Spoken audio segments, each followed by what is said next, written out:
Hello, everyone. Welcome to the Line Change podcast. I'm your host, Tyler, and today we've got a very special guest joining us today on the Line Change podcast. Someone you should know, and if you don't, well, he's someone who's been covering the Vancouver Canucks for over 25 years. He's the host of the Rink Vancouver postgame show, live after every Canucks game, shortly after the final horn.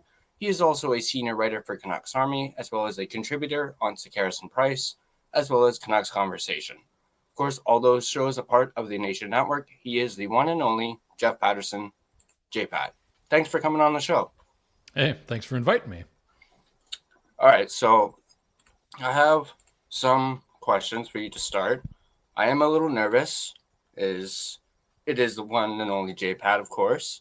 So I like to start off by just asking some questions, starting off with, who's your favorite hockey team?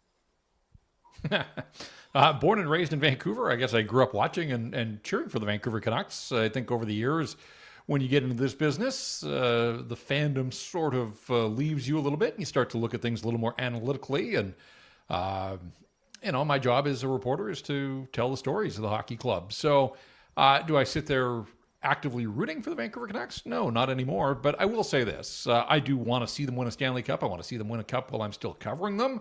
And I want them to win a cup for all of my friends and family members and all of the fans that have been with this team for the better part of half a century, in some cases more now.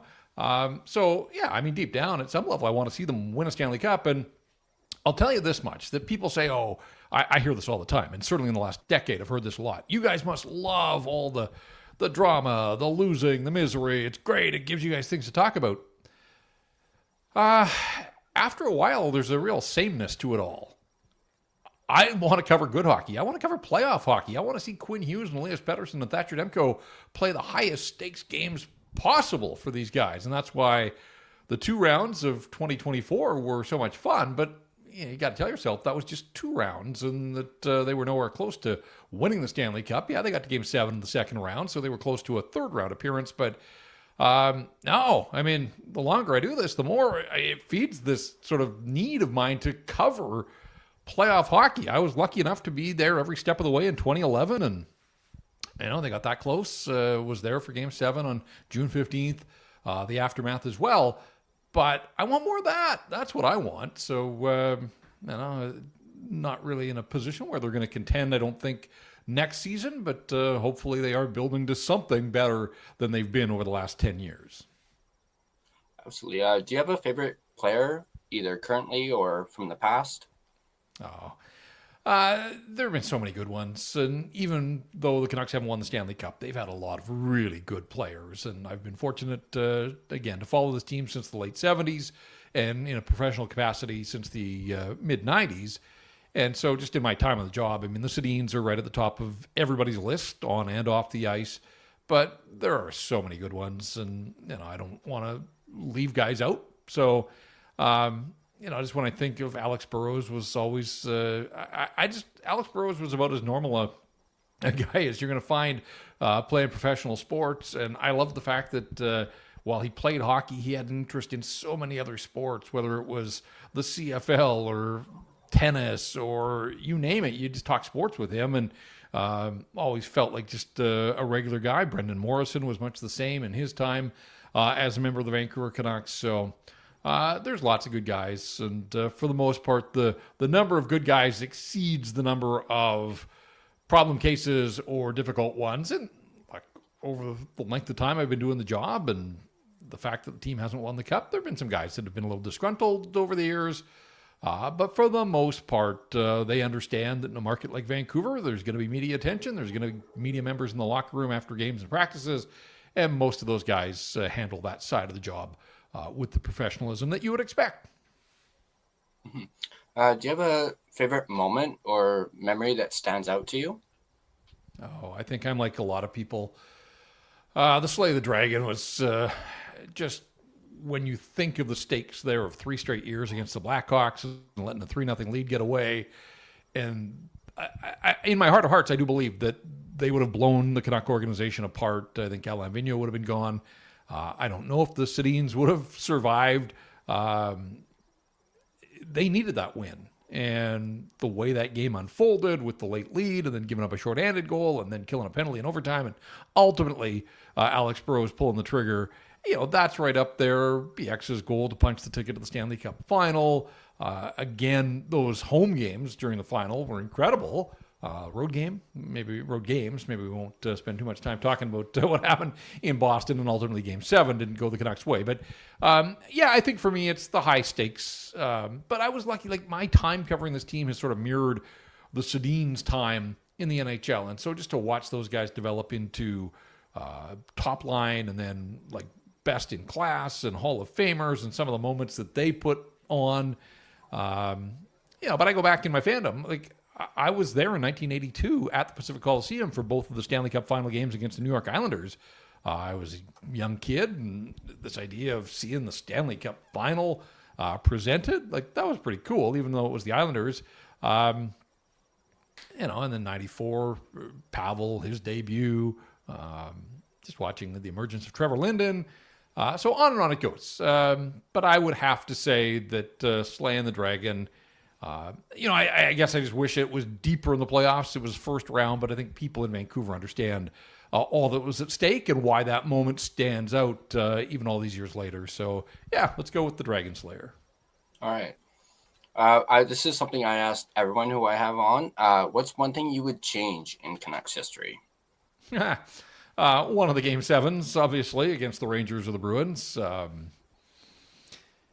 Beyond that... I'd have to give it a little bit of thought, but to be that close twice and to lose a pair of seventh games and, the way that a Stanley Cup final unfolds and the twists and turns, you boil it down to one game, one at home and one on the road.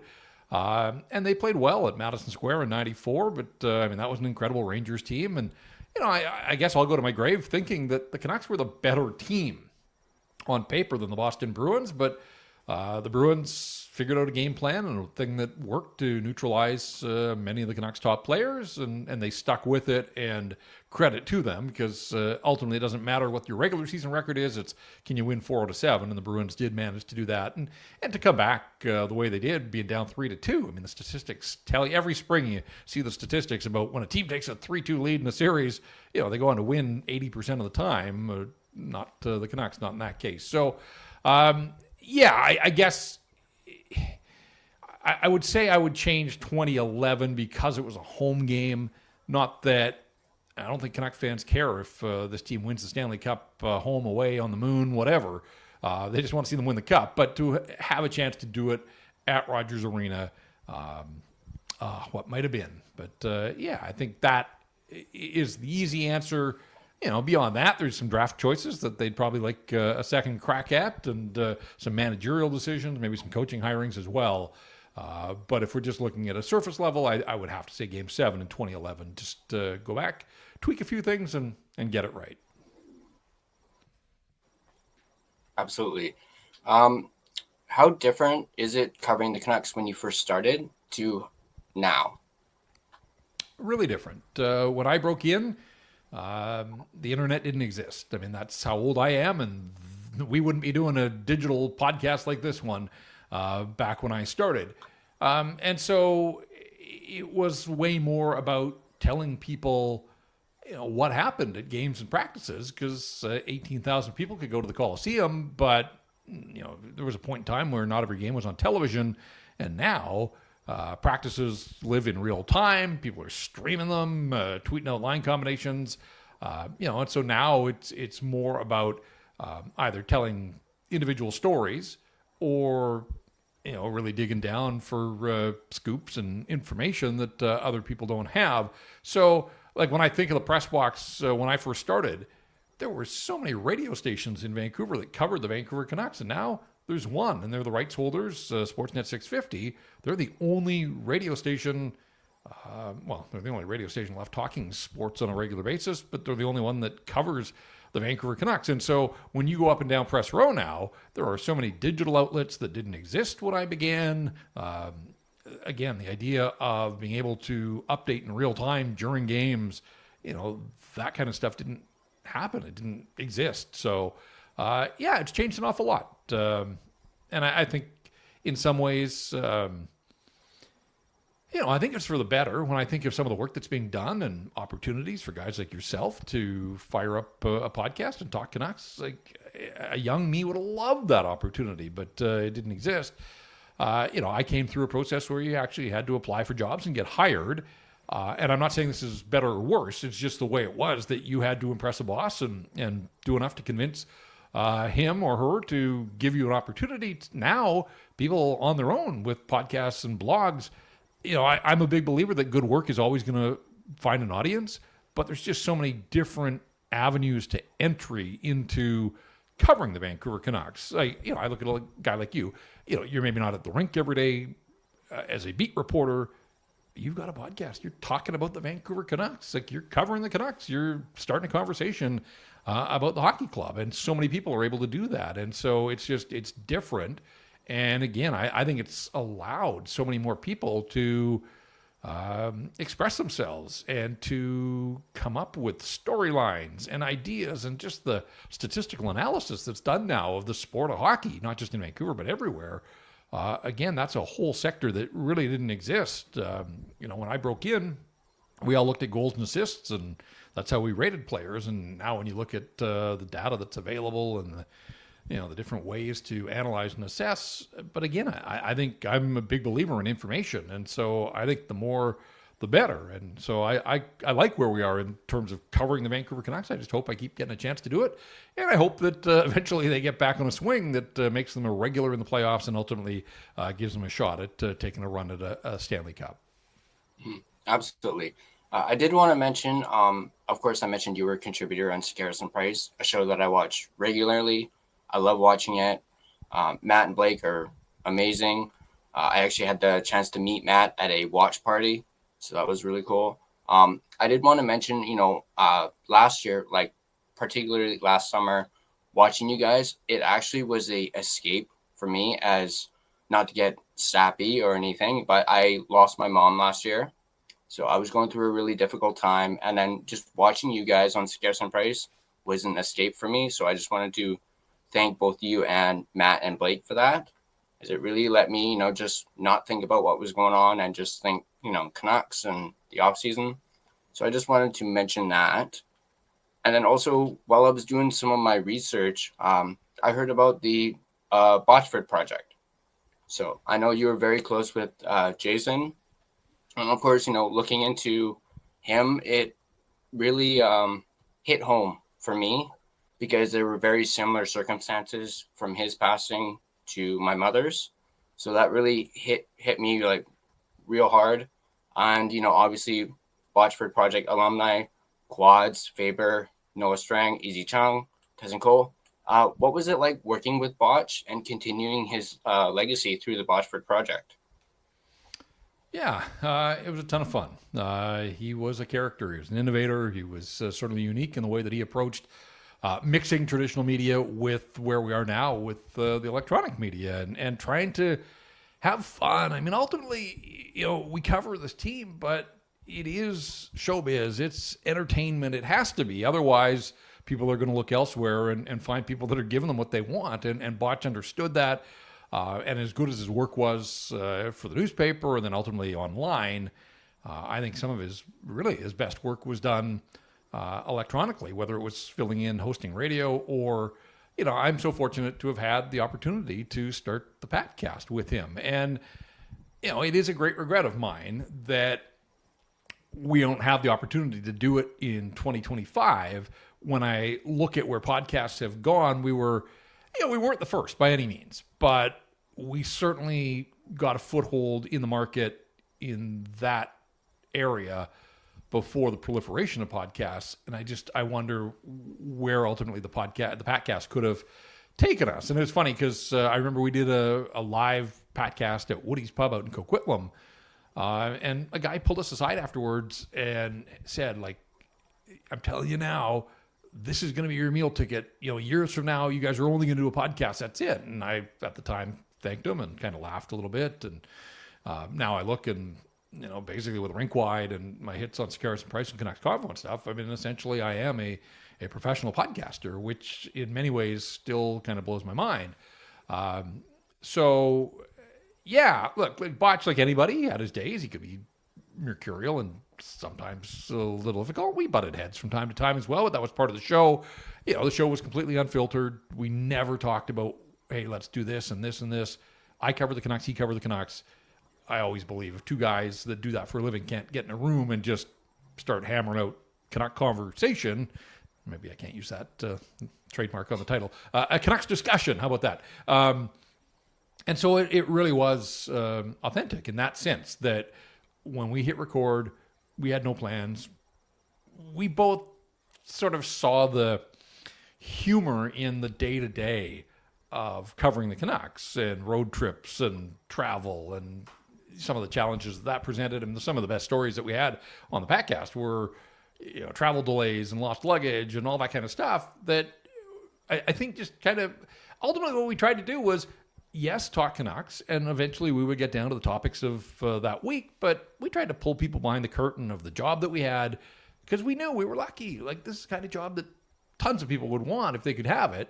And so we just tried to have some fun, and sometimes it got off the rails, and that made it more fun. And so, yeah, I mean, when he passed, I mean, just an absolute gut punch to so many, his wife and his kids and the industry. And yeah, I mean, I lost a friend, obviously. And so when Chris Brumwell at the Canucks came to me and said, hey, we're thinking of maybe honoring Botch's legacy with this idea of, bringing in somebody for a night to, sit in the press box and get a sense of what it's like to cover the Canucks. I was like, hey, I love the sounds of this. Like, let's kind of think this through and see what we can do with it. And, it's grown from there to the point that we've put 30 people through the program now. And you listed off a number that are now working full time in the market, which is just, it's mind blowing to me.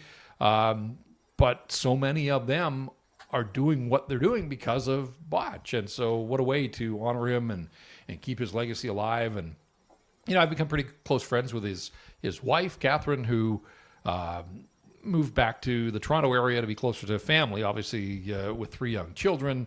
And she's been able to move on in her life. But watching the kids grow, I mean, they were young when Botch passed. And to watch them grow up, and one of the daughters just became a teenager this past weekend, and it's so unfortunate at that level that they don't have their dad. But Kat's doing an incredible job raising those kids, and I hope that things like the Botchford Project in time will allow them to understand sort of the impact that their father had on this marketplace and in this industry. Absolutely. Switching back over to the Canucks, what are your thoughts on what the Canucks have done thus far this offseason? Yeah, it's been pretty quiet. I think in many ways I expected that. And one of the upsides there is that they haven't done anything foolish that has put them behind the 8 ball. In a rising cap economy, they've been able to clear this cap space that I think we're all waiting to see what they do with it. And so that's why the Dakota Joshua trade in isolation, it is hard to assess because I think there has to be another skate to drop in that sense. And it's a question of, does it happen before the start of the season? Does it happen closer to the start of the season when other teams maybe find themselves in a bit of a cap crunch, or do they wait into the season? And certainly we've seen over the last 3 years that this management group is not only not afraid, but I think looks forward to the opportunity to pull off significant in-season trades. And so, it's more than just a track record. There is a pattern there that if they hold on to this cap space, I know last year they accrued the cap space and they ultimately didn't use it. This is a pretty important year, I think, to prove to Quinn Hughes and others that this team can get things moving back in the right direction. So when I look at the month of July, I didn't expect an awful lot in free agency. They made the Evander Kane trade before July. So Pia Suter and Dakota Joshua are out. There are a couple of fringe pieces that have been brought in since then. And, it really feels to me like this management group is banking on good health and good vibes. And I don't know that that's necessarily a foolproof plan to have success in the National Hockey League, but I do look at a team like Calgary last year where I remember all the talk last summer was how bad the Flames are going to be and, what direction are they going? Well, Dustin Wolf emerges as this incredible goaltender. And, they were built from the back end when you look at Mackenzie Weegar and Rasmus Anderson and a few others. And then they just had belief. And I think they took on this idea that nobody's given us a chance. Like, we're going to prove some people and shove it in their face. And ultimately, they finished ahead of the Canucks. Now, I mean, the Canucks on the surface look like they've got way more talent than the Calgary Flames. So, I'm careful when I use that as an example, but I do think it's a lot of the same things that were being said about the Flames last year are being said about the Canucks. It's just that the Canucks were a 109-point team not that long ago. Can they get back anywhere close to that level? I guess I'm sort of guarded in my prediction, but I could sit here and I think build you a fairly compelling case of how they can be a playoff team at the very least, but the goal shouldn't be about sneaking into the playoffs and grabbing that final wildcard spot. People in this market want to see a plan. They want to see, incremental success. They want to see playoffs every year for a bunch of years, something that hasn't happened since, you got to go back to, I guess, 2013 when they got swept by San Jose, and before that got upset by Los Angeles. Otherwise, it's been a playoffs appearance here and a playoff appearance there. But I want to see them get on a run where they are perennial playoff qualifiers at the very least, and then from there get to a point where they can legitimately take a run at being a top four team and see what happens, when they get to that. So I don't think they're in that stratosphere, but I do think, like Jim Rutherford said 2 years ago, if all goes well, if Thatcher Demko's healthy and can be the difference maker that he's been in the past, if Elias Paterson comes back and can even be an 80-point guy, if Philip Hedl can stay healthy and play a full season and set a career best for him, if Jake DeBrusk can get to 30 goals and Brock Besser could get to 30 goals and Nils Höglander responds and has a year like 2 years ago, if all those things happen with Quinn Hughes, and if he can stay healthy and do Quinn Hughes, I think they can be a playoff team without a doubt. But again, there's a lot of ifs there, and in pro sports there's no guarantees, so let's see where it goes. But just your question about this offseason, I think it's been pretty understated, mostly by design, and I still think that there is something up their sleeve here to address that second-line center position. Yeah, I'm glad you mentioned that, because my next question was, do you think they might make one or two more moves before the start of the season, or could you see them making an in-season trade? Yeah, I mean, I want to see with my own eyes, like, what does Elias Pettersson look like when he comes back? Like, has he turned a page, and is he motivated to prove people wrong and get back to being a star-level player? And to a lesser degree, Philip Hedl. If they're both healthy, then, is Hedl the perfect 2C? Probably not, but I'm willing to give the guy a chance. Like, his speed was noticeable. He brings an element that this team's lacking. But where there's smoke, there's fire, and certainly they've been linked to Jack Roslovic enough. They've got this cap space. Roslovic's still an unrestricted free agent. And then, there's bigger game hunting if they want to go down that route as they have in past years, whether it was moving Bo Horvat so that they could ultimately acquire Filip Hronek, or, going after Zadorov and Lindholm. And then last year, of course, push came to shove, and they had to make the JT Miller deal. So, they're not afraid to pull the trigger on significant trades. It comes back to acquisition cost, the pieces that they're willing to part with, cap space, all those types of things. So, am I sitting here anticipating significant change before the start of the season? No. I mean, I think that they are in the mix for Roslovic. I think it could happen, and I think a right shot center who's proven himself in the National Hockey League, I think there's absolutely a fit here.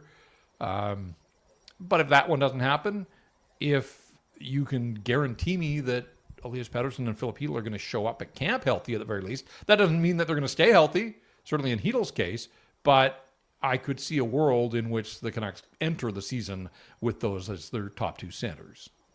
Mm-hmm. What are your thoughts on an offer sheet? Obviously, a lot of people are talking about Marco Rossi, Mason McTavish. Their names have been come up a lot, especially on Scarce and Price. Your thoughts on how realistic a offer sheet could be for the Canucks?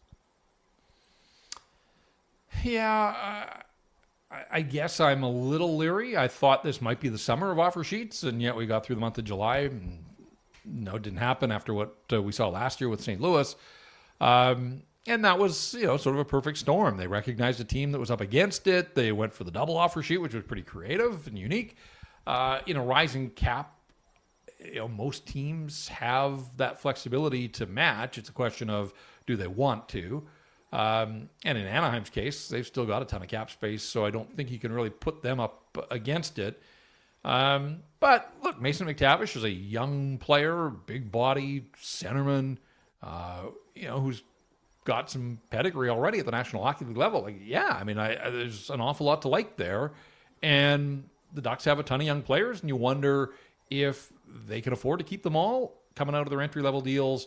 Could you use a threat of an offer sheet and then maybe try and poach via trade?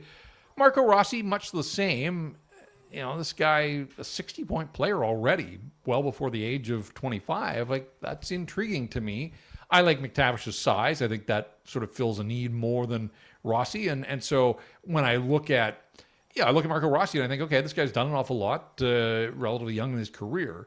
And I think Minnesota has some of these same concerns. Is he a playoff guy? Do you win? Is he going to be part of a championship team? There's no way of knowing that until you get. But his stock kind of fell in the playoffs. He fell in the depth chart there, and I think that was some of the concern on the part of the Wild. Where Mason McTavish looks like the kind of guy that you would want in this specific division when you're going to be going up against, McDavid and Draisaitl and Jack Eichel and Macklin Celebrini, and there are other teams with these big-time, flashy centermen. You'd love to have somebody that could counter that, and certainly Mason McTavish looks like the kind of guy that could develop into that sort of player. So of the two that you mentioned, I'm more intrigued by McTavish, but I just ultimately don't know what the acquisition cost would be if it was by a trade. If it's an offer sheet, I guess I wonder, how come we haven't seen anybody, not just the Canucks, we haven't seen anybody around the National Hockey League, and I think it's because they probably know that Anaheim would match given their cap flexibility. Mm-hmm, for sure. Who's been your favorite person to interview on the Canucks? It could be a player, a coach, maybe even management as well. Through the years? Look,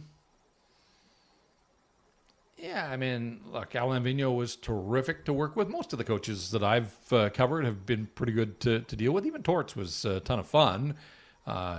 Watching his teams wasn't necessarily that enjoyable, but, AV had a great mix of sort of the tactical side of the game, but a handle on the media, some charisma, sense of humor. Now, he did a lot of winning here, and winning helps. When I think of a guy like Travis Green, there was some frustration, obviously, that set in over the years because things weren't going on the ice the way that he had hoped. Bruce Boudreau was a lot of fun in his short while, and I really enjoyed Rick Tocchet on a daily basis, just how willing he was to educate and sort of bring us into his world and try to explain some of his things. I know he got frustrated at the end and ultimately doesn't coach here anymore. But yeah, there have been lots. And then again, it's too long a list. When you've been doing this for over 25 years, there have been so many good players. Trevor Linden's right up there at the top, the Twins. Marcus Naslund was a guy that I always found interesting and insightful to talk to. I know that didn't always translate to the fans. He was understated, but he was just a really solid guy through and through. I think back to that 2003 team that should have been able to get past Minnesota and didn't. That was one of the great disappointments. There were a lot of good guys on that team, the 2011 team for the most part. And when you caught him in a good mood, Ryan Kessler was highly engaging. BX obviously has gone on to be a TV star. That's not a surprise, given what we knew of him and his time here in Vancouver. So, again, it's a really long list of a lot of good guys, and even this group. I've sort of watched Brock Besser since day one on the job, and I've always appreciated his candor and ability to try to answer some questions about a lot of losing. Unfortunately for him, there's, not his fault, but he's just been in an era of Canucks hockey where there hasn't been nearly enough winning. And you can say the same about Paterson and Hughes and Thatcher Demko and all those guys. It just feels like this management group is recommitting to those guys, and it's go time. To this point, they haven't been able to really, other than the one spring, 2 rounds of playoffs, but I want to see a whole lot more from all of those guys. So let's see what next season brings. All right, well, thank you very much for doing this, Jeff. It's been a pleasure. hopefully I'll see you at one of those watch parties. I do know you're a Lynn Valley guy, so am I. I'm actually just up from Lynn Valley Center. So who knows, maybe I'll run into you at Lynn Valley Center sometime before the start of the season. We'll make it a mall meeting and talk some more Canucks. Hey, appreciate you reaching out, and always good, even in the middle of summer. I just love talking about hockey and can't wait till the season gets here. So it's going to be August here in a couple of days, and then we can say, hey, next month it's training camp, and that's the official start of hockey season, obviously. So it'll be here before we know, and we'll start to get some answers to the many, many questions we all have about the Vancouver Canucks. All right. Thank you very much again, Jeff, for doing this. Appreciate it. And I look forward to seeing you on Sekeres and Price for the rest of the offseason and going into the season as well. Sounds good. All right, well, there you go. That was Jeff Paterson from Rink Vancouver, from Sekeres and Price, and from Canucks Army. I hope you guys enjoyed this. I had a blast. Yes, I was a little nervous at the start, but, it's J-Pat, Again, I hope you guys enjoyed. If you guys like this video, be sure to hit that like button. If you want to stay up to date on all your Vancouver Canucks content, be sure to smash that subscribe button and turn on your notifications so you don't miss a single video. You can find and interact with us on social media. You can find us on Facebook. Just search The Line Change to find our Facebook page. You can find us on Instagram at The Line Change. You can find us on X at Line Change Fan. You can find us on TikTok at the TLC Podcast. And feel free to give us a follow on all of our social media platforms. If you prefer an audio version of this podcast, you can find us on both Spotify and Apple Podcasts. On Spotify, feel free to give us a follow as well as rate and review us. It is, of course, greatly appreciated. And I want to give a big shout out to Gassy Jack Art, sponsor of this video, maker of that incredible artwork you see behind me. Go ahead, check him out at gassjackart.com. But once again, that's going to do it for this video. I hope you guys enjoyed it, and I'll see you guys in the next video.